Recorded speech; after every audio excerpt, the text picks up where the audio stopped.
All right, welcome back. This is going to be part 66 of Dinosaurs and Man, and we are going to continue right along with the topic of the Amazon and some of the reported sightings of dinosaur-like animals that have been made there. And so if you'll notice on the screen, the one that we're going to be looking at is a real old article from Scientific American, and the article is entitled The Bolivian Saurian. The Bolivian Saurian. Now, when you think of the word saurian, you've heard me mention it in the past, on past videos. It's Greek. It means sauros or saurus or a lizard. It's one of a group of reptiles, including the lizards and various extinct lizard-like forms as the dinosaurs. And this is from Webster Student's Dictionary, 1962, from that word saurian. And this right here is an actual scanning of that. I actually scanned this from the Scientific American that I was able to get. Now, if you'll notice, it's actually inside of this. I got this from Timothy Hughes, Rare and Early Newspapers. If some of you other guys that are into the stuff that I'm in and like to collect material to show to folks, remember this. Remember this right here. Timothy Hughes, Rare and Early Newspapers. That's where I got this one at. And surprisingly enough, this was back in 2010. With shipping and everything, it only cost me $42. Believe it or not. It only cost me $42. I didn't think that was bad. And so this is before I even had the internet. I was hunting down all types of stuff when I was putting material together. This is right around the time when I was introduced to PowerPoint by a fellow I went to church with.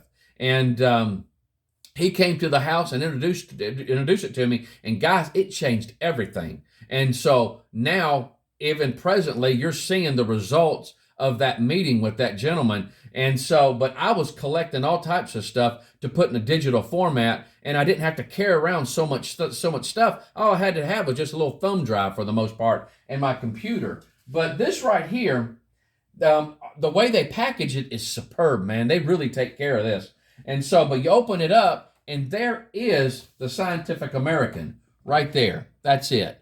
And so what you do is you can open it from here. There's another sleeve, and the Scientific American is in this plastic sleeve on top of that.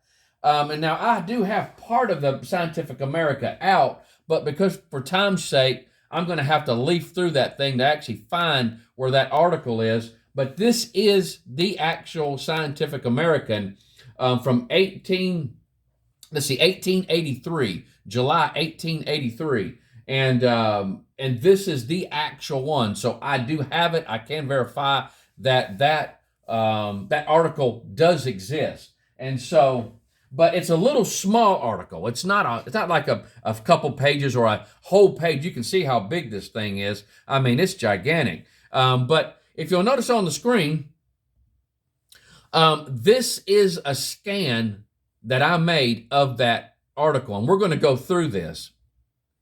It says here, the Brazilian minister at La Paz, Bolivia, had remitted to the Minister of Foreign Affairs in Rio photographs of drawings of an extraordinary saurian killed on the Beni after receiving 36 balls. And so I'm assuming they shot this thing 36 times. By order of the president of Bolivia, the dried body, which had been preserved in Asuncion, was sent to La Paz. I wish they still had that body of that thing. It is 12 meters long, 39 feet from the snout to the point of the tail, which latter is flattened. Besides the interior head, it has 4 meters behind, 2 small but completely formed heads. Now, I put a question mark there, guys, because I really don't know what in the world this thing is. Rising from the back. All 3 have much resemblance to the head of a dog. The legs are short and in formidable claws. The legs, belly, and lower part of the throat appear defended by a kind of scale armor, and all the back is protected by a still thicker and double cuirass. Now, that word cuirass means a breastplate of leather skin or leather. It's a thicker part of the skin, starting from behind the ears of the anterior head and continuing to the tail. The neck is long and the belly large and almost dragging the ground. Professor Galvetti, who examined the beast, thinks it is not a monster, but a member of a rare or almost lost species, as the Indians in some parts of Bolivia use small earthen vases of identical shape and probably copied from nature. So what they're saying is the Indians probably copied, they made their shape of their vases and to look like what this belly of this thing is like. And guys, I'm going to tell you right now, you know, I have no idea. If you go back to what they're talking about with the heads right here, it says it has two small but completely formed heads rising from the back. I have no clue. That is such a bizarre thing. I don't even know a dinosaur that even looks like this. Is it just a possible of a bizarre mutation? I have no idea. Are they mistaken this, whatever it is, to be heads rising from the back? But they said that the head, that all three of the heads, this thing had three heads.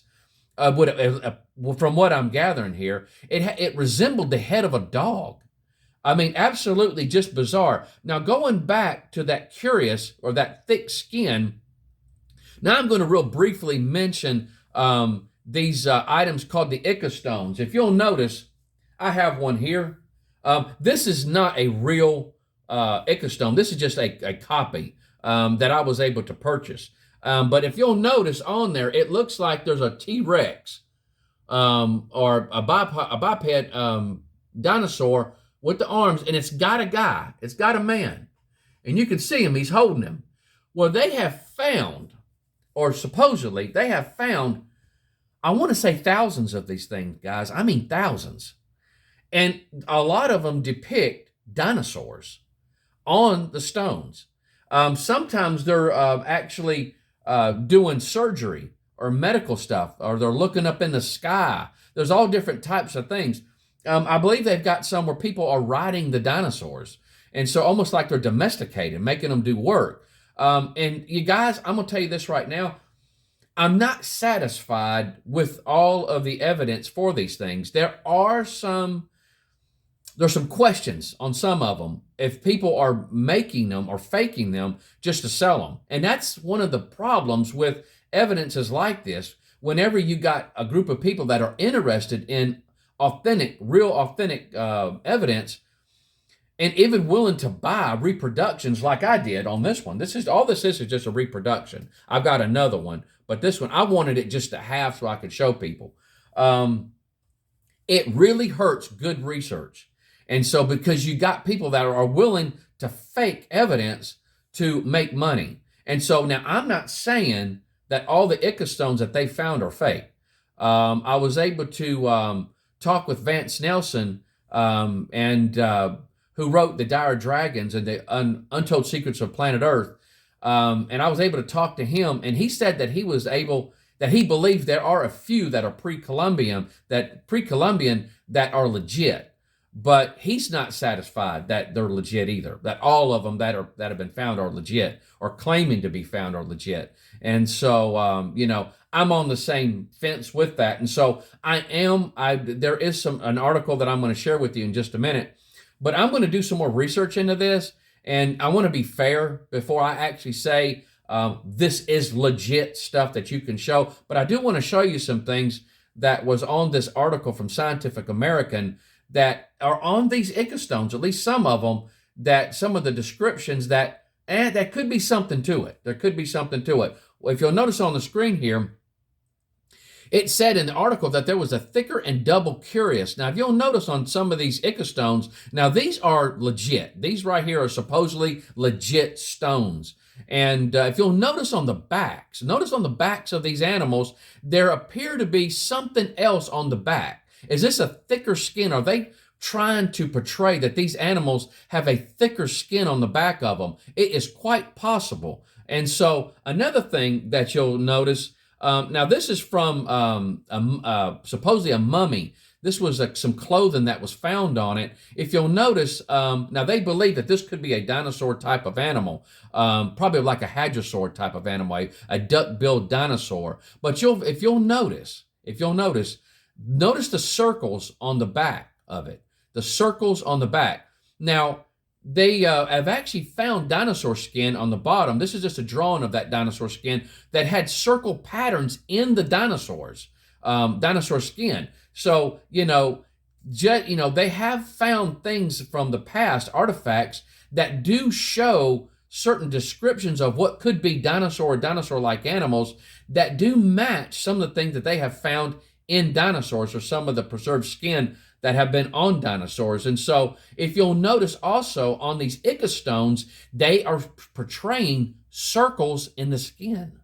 Circles in the skin. Same thing. Is it possible? Is it possible? Now that's the reason why I'm going to try to give these ichthyostones at least a chance. Because from this article from Scientific American back in 1883, they're talking about that double curious and something that was actually really found. That was an actual event that actually happened. And here on these ichthyostones, they're actually showing what appear to be a thicker skin or something on the back of the skin, starting from the back of the neck all the way down to the tail or the tail area. And so, very well could be. Now, if you want to learn more, you want to go ahead and jump ahead before I really get into digging through more of this.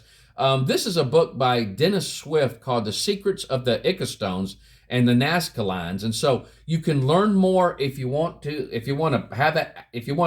dig in a little bit more on this, learn for some more, have something in your library at least to talk about. Even if you don't believe it, at least it's for conversation purposes. You can at least have a background on some of the evidences that they show. And so this is a book, I do have this book in my library. Another person that you can gain some insight on is, of course, Dave Wetzel. He did an article for the Journal of Creation. It's volume 30, and I guess it's part, or they got 30, and then parentheses, I got 3. November 2016. And so I actually have a PDF copy of that. If you want to get one for absolute free, there's a link right underneath that. You got that creation.com/journal of creation 303. If you go to that right there, remember this one article, it's called Can the Ichthyostones Be Independently Authenticated? That's the one you're going to want to get. And so you can get you a free PDF copy of that and read it for yourself. I do have a copy of that, and I do plan on getting into that a bit more. And so I've kind of put the ichthyostones on the background, on the shelf, until I could have enough material to really do some digging into it. But guys, we're going to stop there. And so, again, I want to be fair to all the evidences. And so even some of the stuff that I bring out to you, it's controversial because of some of the things that people do because the love of money. And so, unfortunately, I have seen that over and over again. And because of the people that falsify certain evidences to make a financial gain, it hurts the whole research as a whole. And so it doesn't mean everything is fake. And so you got, even people in the medical field that do stuff they're not supposed to. Does it mean all the medical profession is bad? No. It just means that, you got somebody in there that's a bad apple. And so, again, I'm not going to say the ichthyostones are fake, but there is enough controversy with it that, I want to do some digging on that so that way I can present as much information that I can, and then you guys can make your own decision whether you believe the evidence or not. And so all the way through this presentation, you're going to see that. And so, but again, guys, I love you. I hope the Lord blesses you real good, and be looking out for the next one. Bye-bye.